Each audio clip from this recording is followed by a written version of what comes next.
La mer du Nord comme dernier terrain vague, et ses vagues de dunes pour arrêter les vagues. Ici, le ciel se confond parfois avec la mer. L'immensité des plages rendrait presque humble. Bienvenue en Flandre maritime, le point de départ d'un long voyage sur le littoral français qui commence en toute logique dans le Nord-Pas-de-Calais.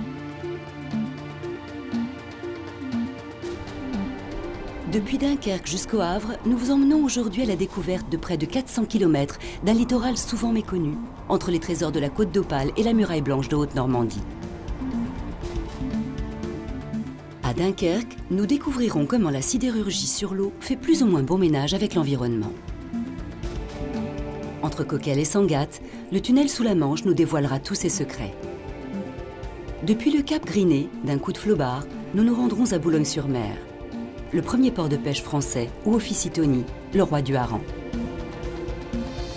Pour digérer, un petit cours de char à voile au Touquet nous fera le plus grand bien, avant d'aller ramasser la salicorne en baie de Somme. En n'oubliant pas de saluer au passage certains de ses surprenants résidents, à moins que vous ne préfériez ramasser les galets. À Varengeville, Antoine nous fera découvrir son extraordinaire maison de famille. Tandis qu'Aline nous expliquera pourquoi les falaises reculent, sauf peut-être à Étretat. Enfin, nous survolerons l'un des plus grands ports de France, le Havre.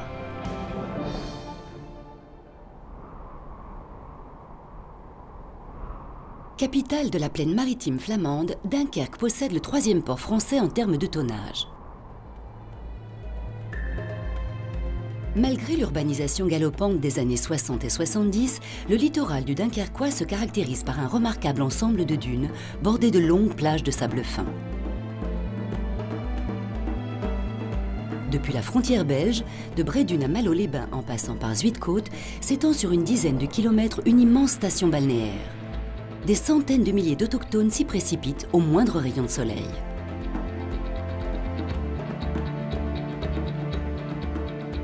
Si ces plages s'avèrent à ce point populaires, c'est aussi parce que le port de Dunkerque occupe à lui seul près de 20 km de littoral.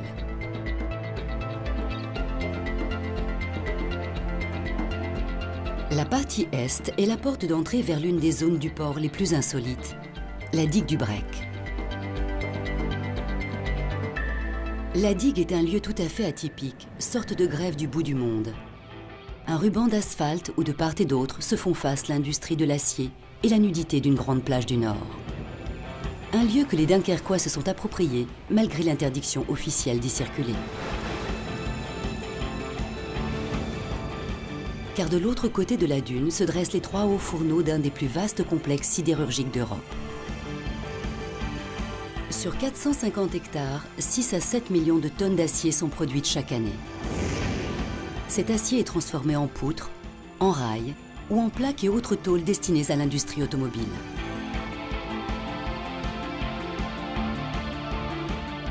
L'implantation et l'aménagement de ce site traduisent une volonté de l'État français. Face à la demande accrue en acier, on décida dans les années 50 de créer une usine sur l'eau, capable de réceptionner d'énormes minéraliers. Un chantier de plusieurs années entièrement gagné sur la mer, qui nécessita 15 millions de mètres cubes de sable pour emblayer le terrain. La digue du Brec est née de ces travaux titanesques.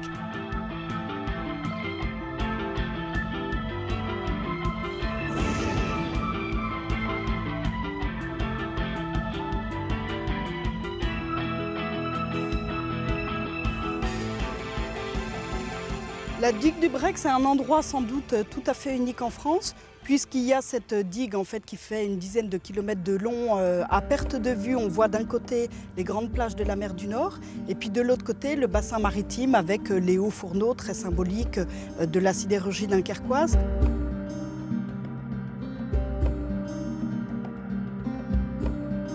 Pour accéder au bassin maritime et au quai de déchargement, les vraquiers doivent passer par l'écluse Charles de Gaulle. Aménagée en 1972, c'est l'une des plus grandes d'Europe. 365 mètres de long et 50 de large.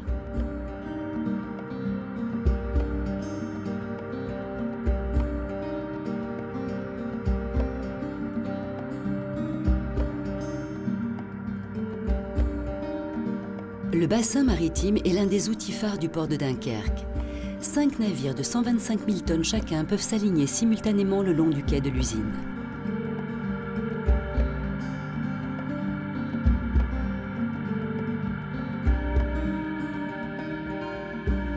Marie-Laure, la directrice du musée portuaire de Dunkerque, aime venir sur la digue avec son fils.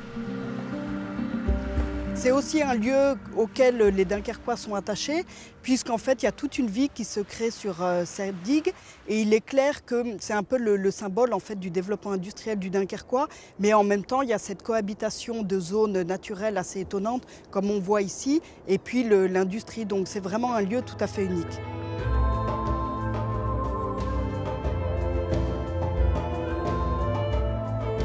Il va sans dire que l'usine n'est pas la moins polluante de France. Ses rejets de CO2 sont notamment très importants. La zone industrielle compte au total 14 sites écologiquement sensibles que certains voient comme une véritable poudrière.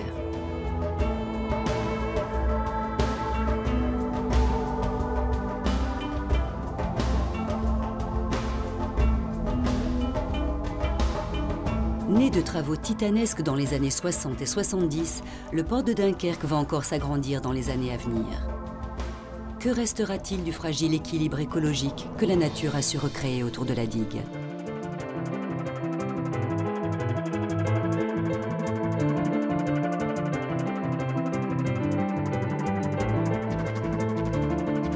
Entre Grand-Fort-Philippe et Calais, industrie et urbanisation se font plus discrètes.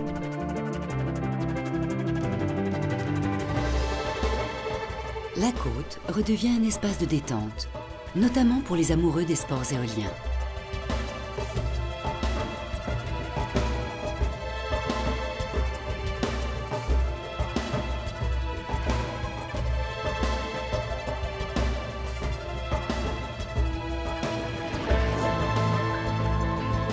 Dans les dunes viennent se loger de curieux trous d'eau. Ce sont en fait des étangs de chasse maritime. On y vient guetter l'oiseau migrateur, notamment la nuit. Une pratique très ancienne à laquelle les chasseurs du Nord-Pas-de-Calais et de Picardie sont très attachés.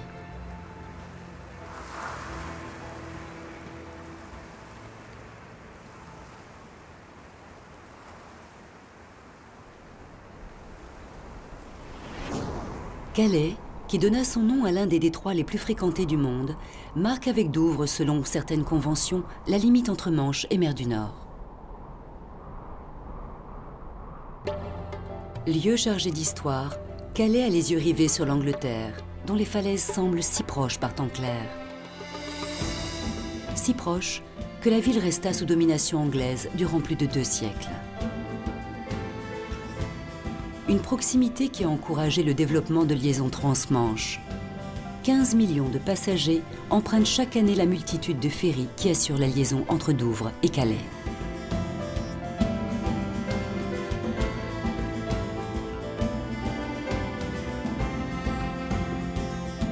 Mais depuis 1994, un rêve vieux comme Napoléon relie notre bonne vieille France à l'Angleterre voisine.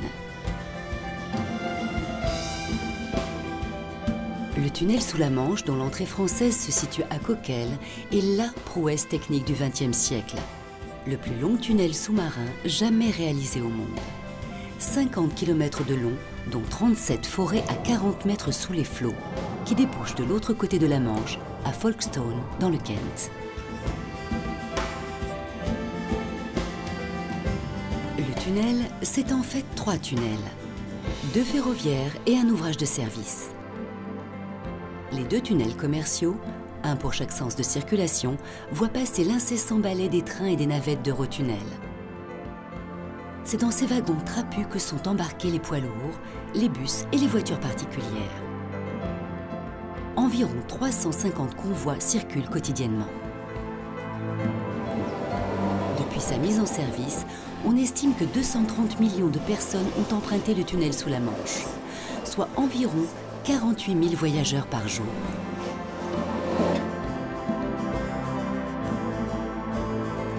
Mais le tunnel ne s'est pas creusé tout seul, ni en un jour.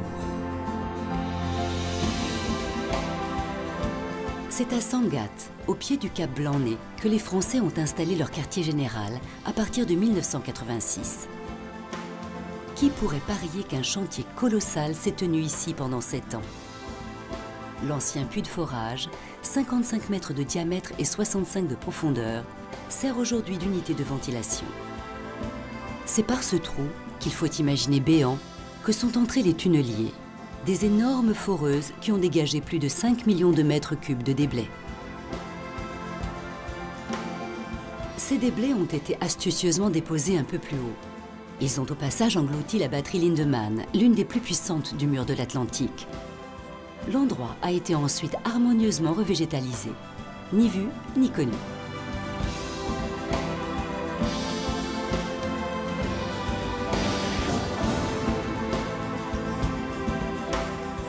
Juste en contrebas, sur les pentes du cap Blanc-Nez, se cache un autre témoin de l'histoire du tunnel, bien plus discret encore, mais aussi beaucoup plus ancien. Philippe, historien amateur mais incollable sur l'aventure du lien transmanche, lève le mystère. Vous êtes sur le premier site de réalisation d'un projet de tunnel sous la Manche, donc qui date de 1882. Ce premier projet est la concrétisation de rêves qui ont été faits depuis 1802. Un certain monsieur Mathieu a proposé à Napoléon de faire un tunnel sous la Manche pour des malpostes. Le projet de 1882 prévoit un tunnel ferroviaire unique de 48 km, dont 35 sous la mer. Les trains circuleraient sur une double voie. Une usine, dotée d'une haute cheminée, voit même le jour sur la falaise. Mais le projet ne résistera pas aux craintes anglaises d'envahissement.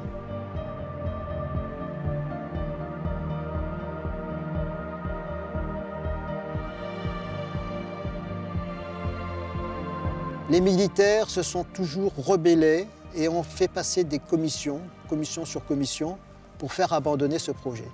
Voilà. Donc le projet a été abandonné en 1882-83 et il y a eu à peu près 1200 mètres de creuset. Et de le côté anglais, il y avait la même chose.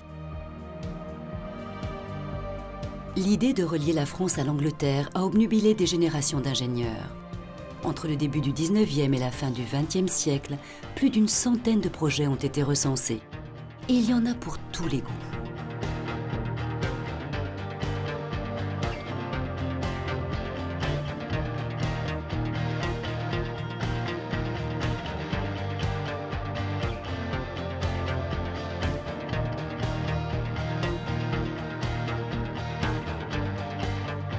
Le cap Blanc-Nez est l'un des joyaux naturels et géologiques du Boulonnais. Classé grand site national avec son faux frère le cap Griné, il doit son petit nom à la blancheur de la craie de l'ère secondaire dont il est constitué.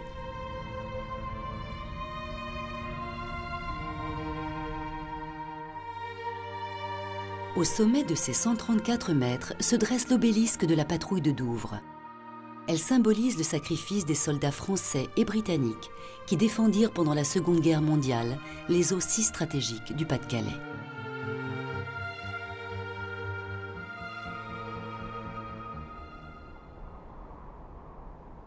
De l'autre côté de la baie de Vissant s'élèvent les falaises du cap Griné, au bout desquelles vient se nicher le charmant petit village d'Audrecel. En quelques décennies, la baie de Vissant a reculé de 250 mètres à certains endroits. Certains bunkers du mur de l'Atlantique se sont ainsi retrouvés le nez dans l'eau. Fortifié par les Allemands, ce littoral fut donc largement bombardé par les Alliés. Les cratères des obus marquent encore le paysage.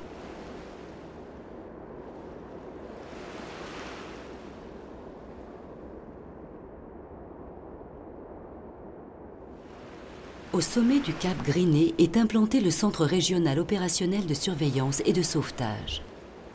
Ces radars contrôlent le trafic du Pas-de-Calais, l'une des avenues maritimes les plus empruntées au monde. 700 à 800 bateaux se croisent chaque jour dans le détroit du Pas-de-Calais. Le CROSS s'assure notamment que les bateaux ne dévient pas de leur route et, si besoin, organise les secours.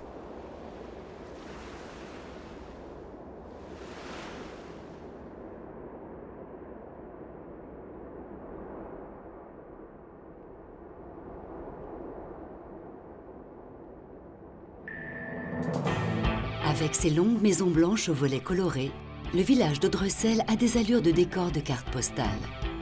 C'est l'un des endroits les plus charmants et les plus appréciés de la Côte d'Opale.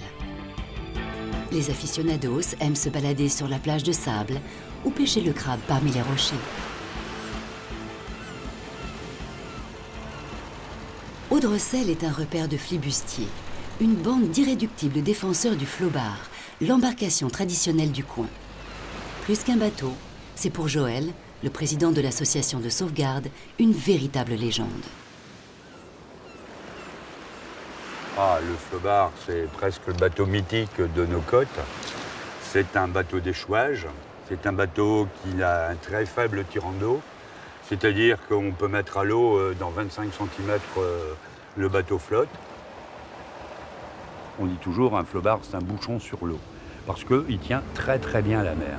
Ce n'est pas un bateau de promenade, c'est un bateau qui est relativement lent, parce que très ventru d'ailleurs, hein. On le compare souvent à une coquille de noix.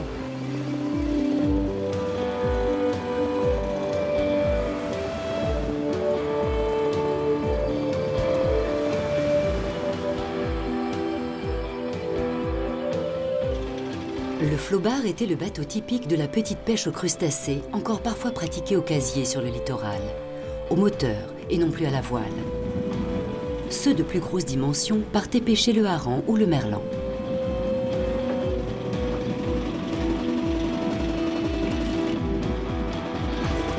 Crabes, araignées et autres tourteaux d'Audrecel font encore et toujours le régal des amateurs.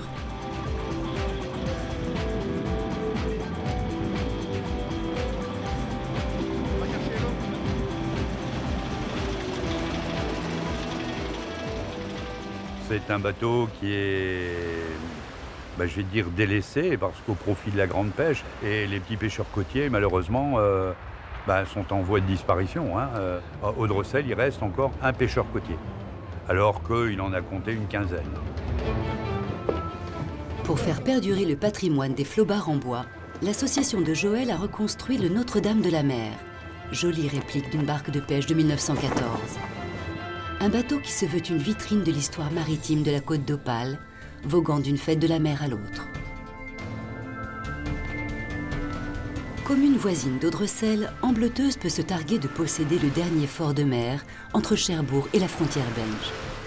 Un fort signé Vauban qui abrite aujourd'hui un centre d'information sur le littoral. À 15 km au sud, installé dans le havre naturel de l'estuaire de la Liane, Boulogne-sur-Mer est tout bonnement la capitale de la pêche en France.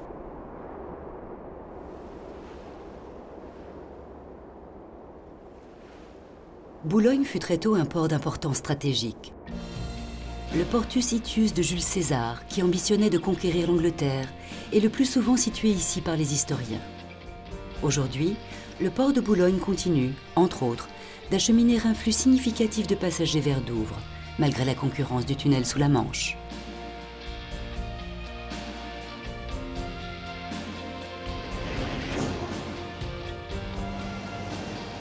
Le premier port de pêche français accueille aussi la plus vaste plateforme européenne de traitement des produits de la mer.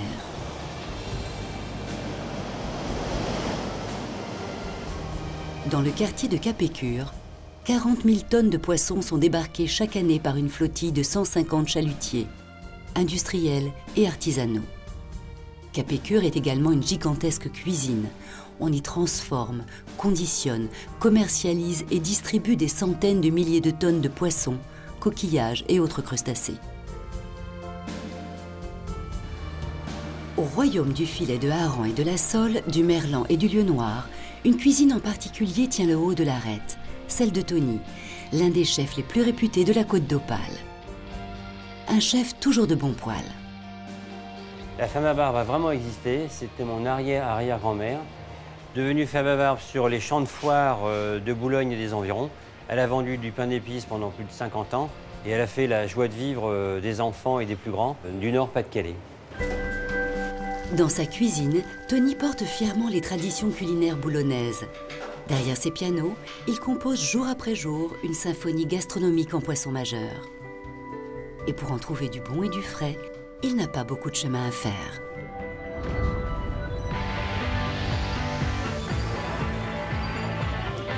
Bonjour, tout va bien?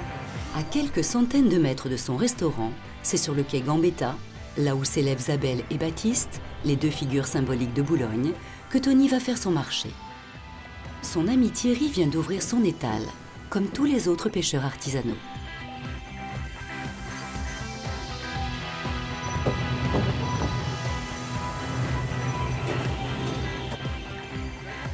Bonjour Thierry. Bonjour Tony, comment vas-tu? Comment ça va? J'ai de la sole qui vient d'arriver.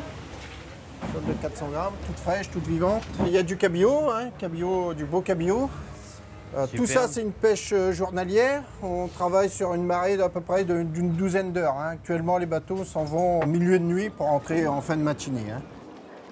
Le bateau est derrière, c'est le Saint-Jules. Ici, on travaille en famille. Il y a le bateau lait d'Elvès qui m'appartient. Et on a le Saint-Jules qui est mon beau-frère. Et ça nous permet d'avoir divers poissons parce que chaque bateau a sa spécialité. Et là, c'est un poisson, on ne peut pas plus frais là. C'est le top du top. Oui, ça c'est... Là, on ne peut pas... plus frais, il n'y a pas. Voilà. Ou sinon, dans l'eau. On reconnaît la fraîcheur, c'est la viscosité. Ça, c'est irremplaçable. Même quelqu'un de malhonnête qui voudrait le laver, c'est pas possible de retrouver cette viscosité. Bon, après, on dit toujours dans les ouillis, tout ça, bon, bien sûr, mais ça se voit, c'est clair, c'est... L'œil vif, la fraîcheur, mais surtout, c'est la raideur. Là, ici, le poisson, il n'est pas tout mou, quoi. Alors, vous avez du crabe et de l'araignée. Ceux-là, ils sont pêchés dans les filets avec les cabillots. Mais ça, dans un plateau de fruits de mer, irremplaçable. Je veux dire, la pince, c'est délicieux, mais l'intérieur, la chair du tourteau qui est collée sur son dos, ça, avec une tartine de pain beurré, un peu de poivre dessus, fabuleux. Et l'araignée, c'est très fin, c'est une chair très fine, plus fin que le crabe même à la rigueur. Alors, pour ce soir, les sols rôtis, combien je t'en mets? Une quinzaine de pièces. Une quinzaine de pièces. Tony a aussi contribué à redorer le blason culinaire du roi Aran, jadis seigneur des mers du Nord. Pour s'approvisionner, il a un secret bien gardé. Le salage et le fumage des poissons à l'ancienne, et notamment du hareng, reste l'une des spécialités de Boulogne. Ici, dans le temple du Saurissage, les harengs, une fois pêchés et dessalés, sont piqués sur des barres et suspendus à des chariots. Puis, direction les fours à bois. C'est le trésor de l'endroit, un patrimoine unique en France.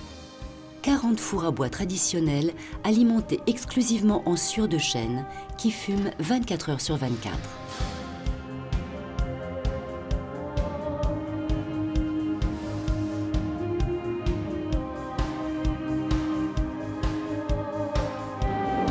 Derrière ces portes, les poissons vont rester à fumer lentement et naturellement pendant une journée entière.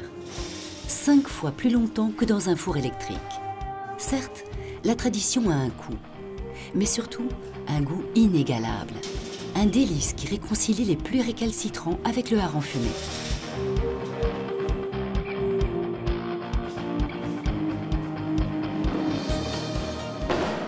Ce sont ces filets-là, et ceux-là seulement, que Tony utilise pour préparer la quarantaine de recettes à base de hareng qu'il a inventées ou remises au goût du jour. En voici une petite pour la route. Alors, je vous préparais un cappuccino de filets de hareng. Alors, on va prendre des filets de hareng, on va faire une petite brunoise. Petite précision pour les cuisiniers en herbe. La brunoise de hareng que prépare Tony désigne en général une manière de découper un ingrédient, le plus souvent des légumes, en tout petits dés. Pour le reste, c'est du savoir-faire et du talent.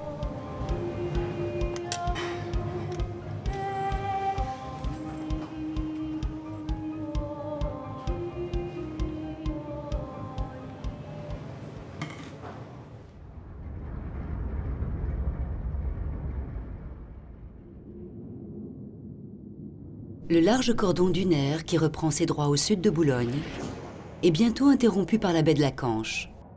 500 hectares y ont été mis en réserve naturelle afin de protéger leur richesse de la chasse qui s'y pratiquait de manière intensive.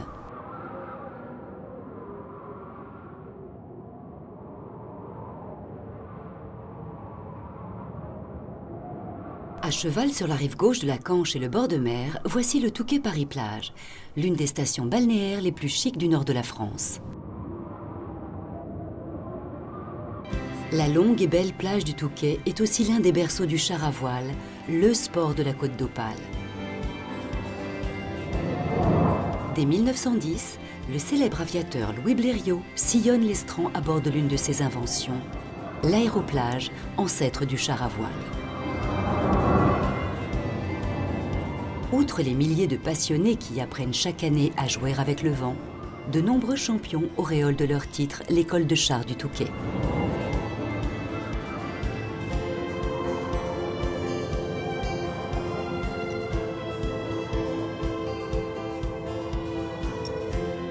Des dunes, encore des dunes, toujours des dunes. Nous sommes à Berck-Plage, une station balnéaire un peu particulière.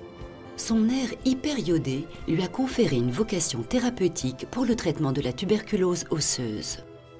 L'hôpital maritime, inauguré en 1869, en est l'incarnation. Passé la baie de la Canche, nous voici officiellement en Picardie. Sur le littoral du Marcanterre, la culture des moules sur bouchot a démarré au début des années 80. À l'époque, il fallait compenser économiquement le départ des bateaux de pêche vers d'autres ports. Aujourd'hui, une quinzaine de mytiliculteurs exploitent plus de 100 000 pieux. Un centre de purification des coquillages va même bientôt ouvrir, garantie supplémentaire de qualité.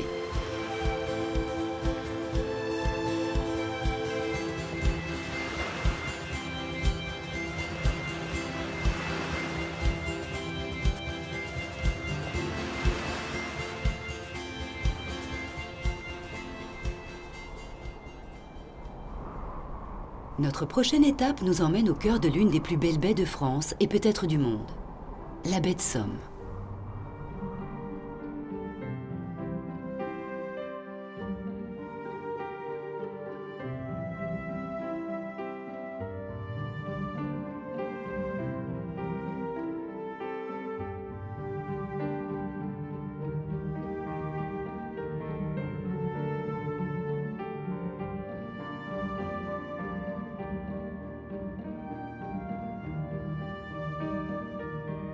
Il semble que les habitants de la baie soient particulièrement lève-tôt. Mais que vont-ils donc chercher de si bonne heure dans les Molières?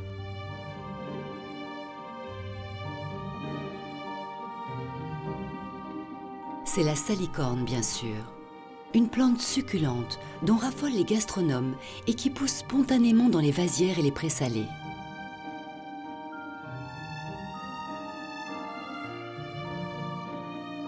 Les professionnels la ramassent sur une concession de 300 hectares entre le Hourdel et Saint-Valery-sur-Somme.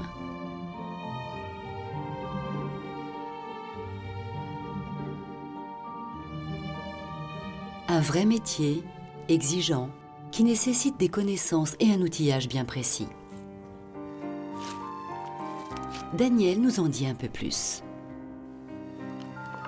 On la récolte avec une faux, avec un petit panier derrière, c'est-à-dire on la coupe avec sa faux ou alors on la coupe avec un couteau. On la déracine jamais pour qu'elle puisse bien reprendre. La salicorne, pour être très bien, c'est une salicorne de 10 cm, pas plus. C'est la taille maximum, quoi. Entre mai et septembre, le ramassage de la salicorne occupe environ une centaine de personnes. Avec 3 à 500 tonnes récoltées chaque année en moyenne, la baie est le plus gros fournisseur de France. Mais la récolte est menacée par la prolifération d'autres plantes, notamment celle d'une espèce très invasive qu'on appelle la spartine. Celle-ci se mêle progressivement à la salicorne avant de la supplanter. Certains ramasseurs ont bien noté cette évolution défavorable.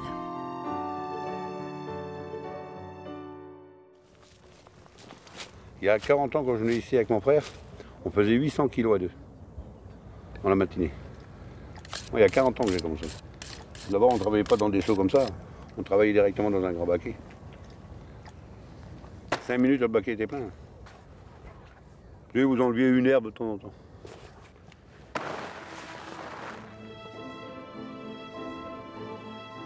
Devant cette diminution des stocks, les ramasseurs de salicorne ont réagi.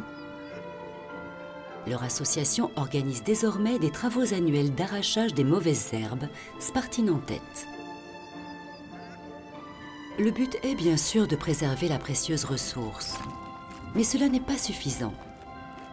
Et il faut peut-être chercher des explications ailleurs. D'ailleurs, il y a beaucoup moins qu'avant. Hein.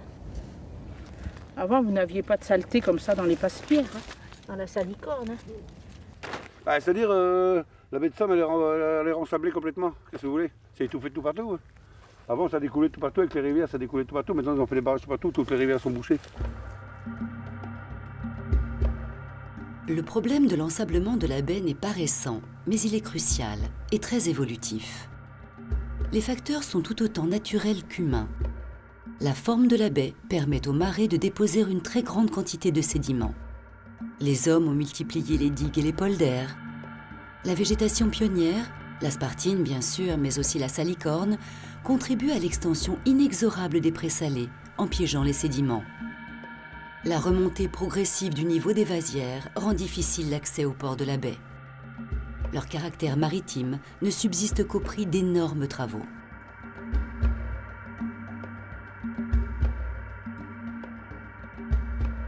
Le fond de la baie, lui, est totalement colmaté.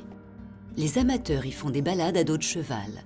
Moutons et agneaux de présalés ont colonisé les bachans.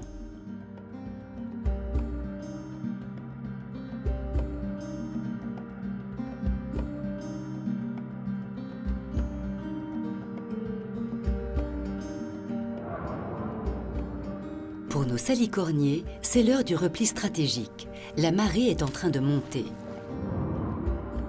Elle va bientôt recouvrir les vasières et le pied des présalés.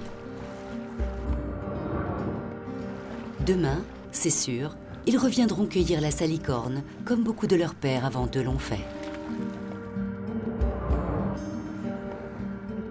Écosystème exceptionnel, la baie de Somme demeure un véritable paradis pour les oiseaux. C'est même l'un des plus grands sites français de passage de migrateurs. Près de 300 espèces à plumes y font halte au fil de l'année.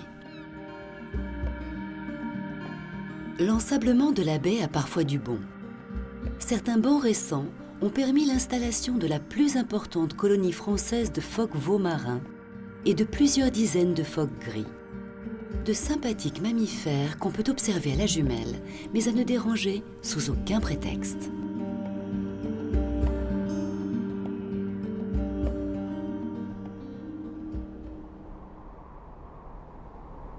Nous restons sur la côte Picarde et d'un saut de puce, nous rendons à présent dans la petite station balnéaire de Cailleux-sur-Mer.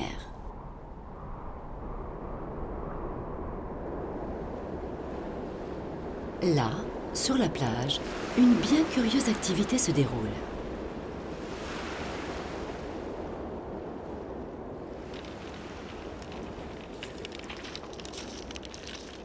Au sud de la baie de Somme, les plages de galets proviennent de l'érosion des bancs de silex contenus dans les falaises de craie picardes et normandes. Depuis l'ère quaternaire, ces silex sont roulés par les courants marins jusqu'à Cailleux, le point ultime de leur voyage vers le nord.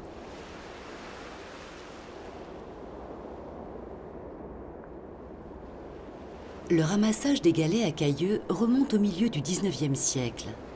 Et il fut longtemps l'une des rares activités qu'offrait le littoral. Les journaliers les remontaient chaque jour dans de grandes mannes en osier, les mêmes qu'aujourd'hui. Les seuls et derniers ramasseurs de galets professionnels au monde, les voici. Ils sont 5, surnommés les côtiers, payés à la tonne et souvent fils ou petits-fils de ramasseurs. Ils travaillent pour l'industrie de l'extraction et de la transformation du galet.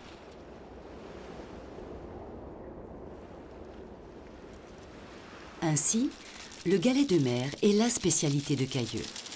Une fois arrivé à l'usine, la récolte de la plage fait l'objet d'une nouvelle sélection manuelle.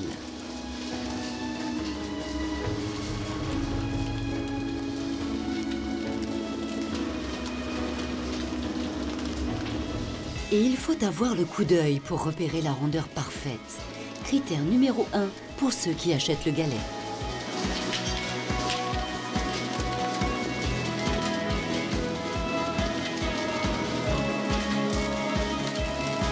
Produit rare et apprécié, le galet de Cailleux est avant tout recherché pour son extrême dureté et sa grande pureté en silice. L'industrie céramique l'emploie comme broyeur et rien ne l'a jamais détrôné. Sur ce marché, Cailleux fournit 70% des besoins mondiaux.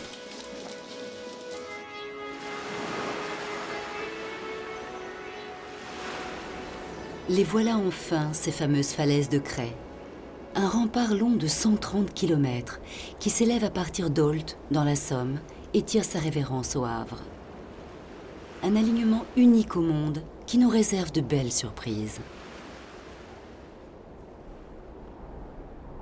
Notre prochaine étape nous fait pénétrer en Haute-Normandie et va nous conduire près de Dieppe, dans l'un des plus charmants villages du littoral, Varengeville-sur-Mer.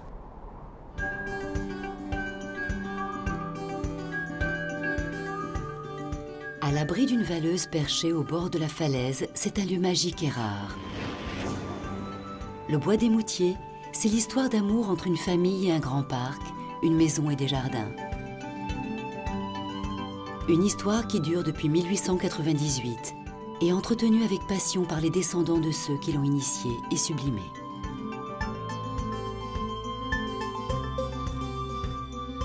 C'est Antoine, l'arrière-petit-fils du créateur de ce jardin extraordinaire, qui nous en ouvre les portes. Le Bois des Moutiers est un endroit qui est très particulier. C'est un jardin anglais sur le territoire français qui a été réalisé à la fois par une grande paysagiste et un grand architecte.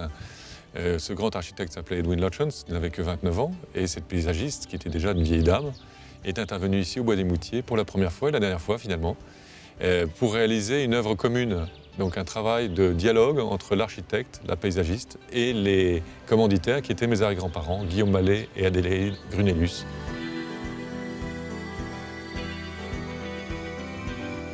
Guillaume Mallet est l'héritier d'une dynastie de banquiers protestants. Et comme son épouse, il a le goût des belles choses.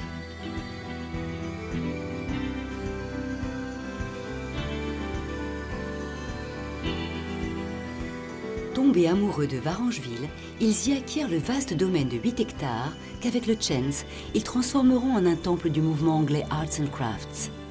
Une subtile rencontre entre l'art, l'artisanat et la nature. Les savoir-faire traditionnels y sont remis à l'honneur avec une visée décorative simple. Rapprocher les beaux-arts des arts appliqués.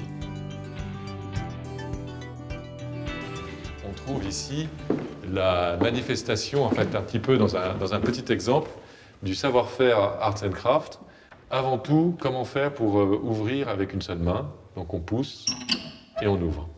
Ce sont des choses que l'on retrouve dans les campagnes anglaises, sur les ouvertures de barrières dans les champs. On retrouve des mécanismes qui sont semblables. Le mouvement Arts and Crafts, en fait, ne reprenait que des savoir-faire de différentes disciplines. On utilise la souplesse du métal, ce qui est quand même assez rare, avec le savoir-faire des artisans ferronniers qui avaient le savoir-faire de tous les artisans avant eux.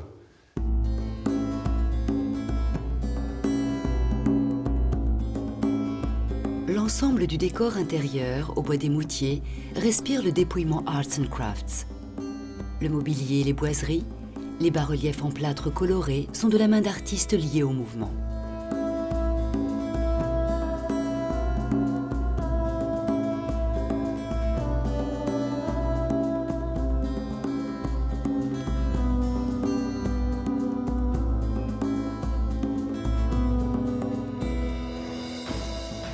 À la fin du XIXe siècle, le charme de la région dieppoise n'a pas opéré que sur les époux Mallet.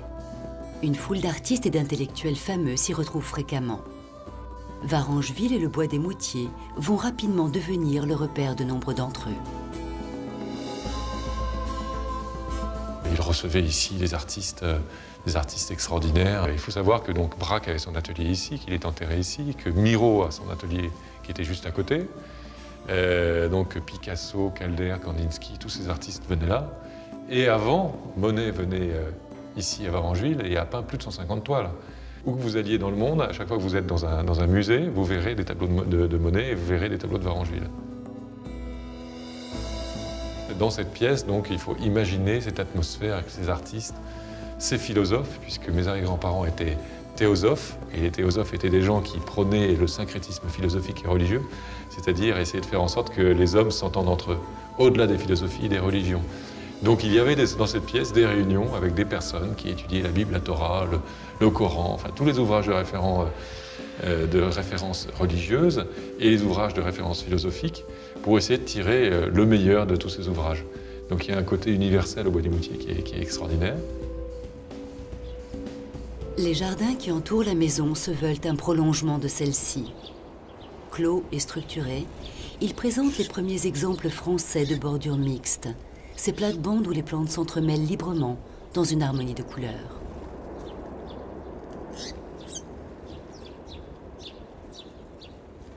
Entre la maison et la mer, le vaste parc paysager forme une véritable vallée boisée. Une merveille de clairières féeriques entourée de hautes futaies, plantées d'une profusion de plantes exotiques.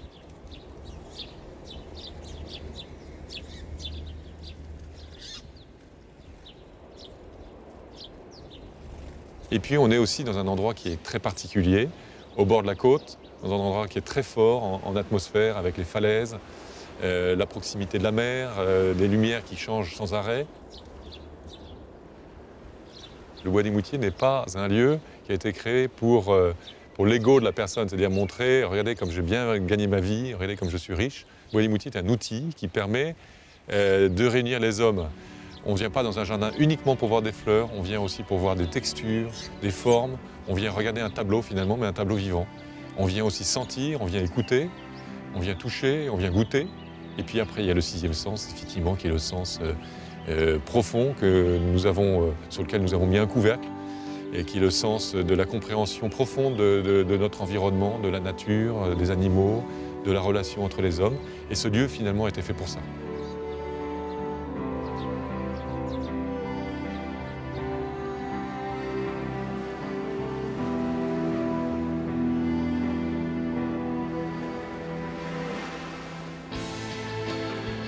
Au pied des falaises de Varengeville, nous retrouvons Aline.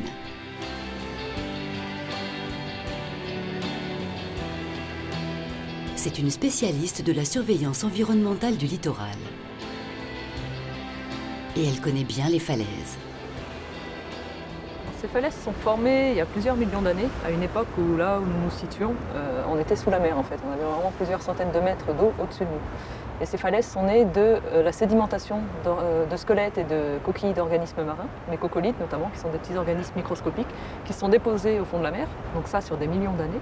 Et avec la pression, avec le temps, ces organismes se sont cimentés les uns aux autres pour donner la craie, et c'est la craie qui forme les falaises qu'on voit actuellement. Cette côte d'albâtre, comme on la surnomme en raison de sa couleur dominante, tombe par à pic dans la Manche. Sa hauteur moyenne est de 80 mètres. Mais la côte d'albâtre recule, inexorablement. On parle d'un rythme moyen de 20 cm par an. Les principales raisons de cette forte érosion sont connues. La falaise, c'est de la craie, c'est une roche qui est poreuse, qui est très fragile et qui va subir les infiltrations d'eau. Un jour où il pleut, comme aujourd'hui, l'eau de pluie va s'infiltrer dans la falaise et au fil du temps, on va se creuser des petites galeries. Au fur et à mesure que l'eau s'infiltrera, ces galeries vont s'agrandir et vont fragiliser la falaise, jusqu'au jour où la falaise sera tellement fragilisée qu'elle finira par basculer. C'est ce qui donne les éboulements derrière nous et c'est ce qui crée l'érosion de la falaise, le recul de la falaise. À l'endroit où nous nous trouvons, là, ce qu'on appelle le platier, en fait, c'est de la craie également, c'est la base de l'ancienne falaise. Ça veut dire que la falaise, à l'époque, se trouvait à ce niveau et a reculé jusqu'à l'endroit où on la voit aujourd'hui.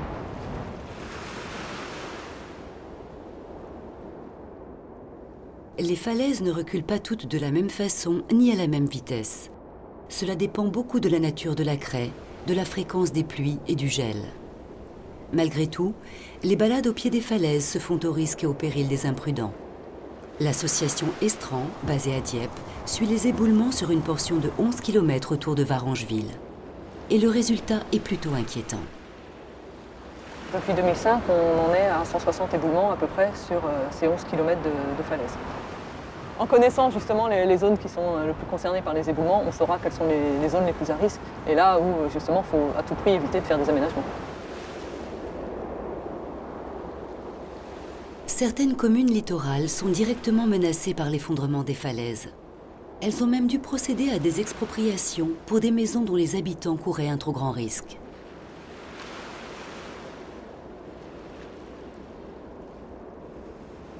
Il suffit de voir ce qui est arrivé à quelques blocos du mur de l'Atlantique pour mesurer la rapidité de l'érosion et comprendre toute l'importance de son suivi.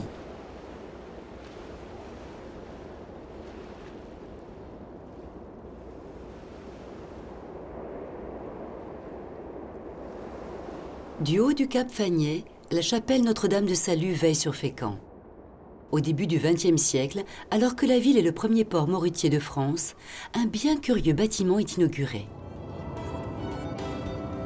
Le palais bénédictine est l'œuvre d'un négociant dénommé Alexandre le Grand. C'est aujourd'hui encore une distillerie à laquelle se sont ajoutés un musée d'art sacré et d'art contemporain. C'est dans ce cadre théâtral que l'on continue de distiller les 27 plantes et épices entrant dans la composition de la célèbre liqueur.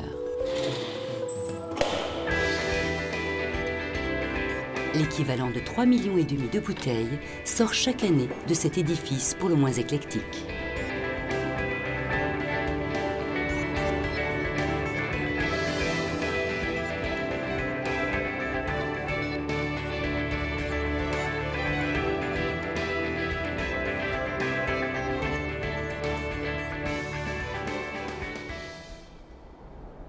Avant-dernière étape de notre voyage, Étretat est certainement l'un des lieux de Haute-Normandie les plus connus dans le monde.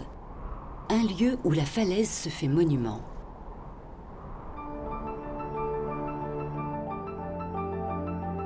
Porte d'Amont, Porte d'Aval, Aiguille, Manne-Porte, la célébrité d'Étretat tient à l'existence de cette extraordinaire création de la nature. Une enfilade de 3 arches monumentales creusées dans la falaise. Un paysage époustouflant.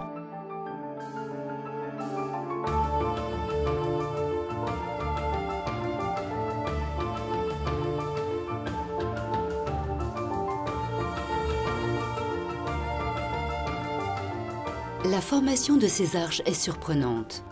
La mer n'y est pour rien au départ. C'est une rivière côtière, parallèle à la plage, qui a creusé son lit dans la falaise avant que celle-ci ne recule. La mer s'est ensuite occupée d'ouvrir les portes un peu plus grands.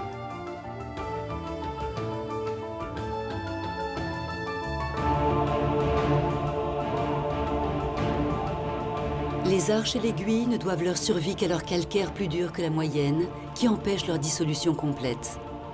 Tant mieux pour Étretat, devenue dès le milieu du XIXe siècle, grâce à elle, une station balnéaire réputée.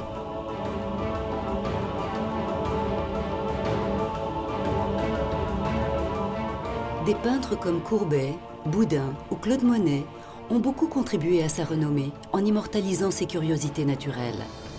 Des écrivains comme Flaubert et Maupassant lui furent longtemps fidèles. Et Maurice Leblanc ira jusqu'à situer le repère de son gentleman cambrioleur, Arsène Lupin, au creux de l'Aiguille. Quelle imagination!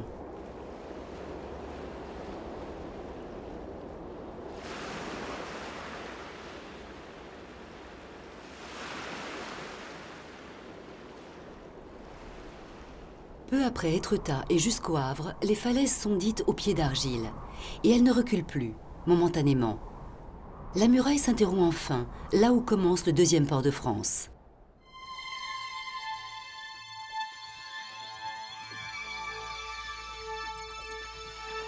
Le centre-ville du Havre a pris du galon le 15 juillet 2005. Depuis cette date, 133 hectares sont inscrits au patrimoine mondial de l'UNESCO. Motif ? Une exploitation novatrice du potentiel du béton et un exemple exceptionnel d'architecture d'après-guerre.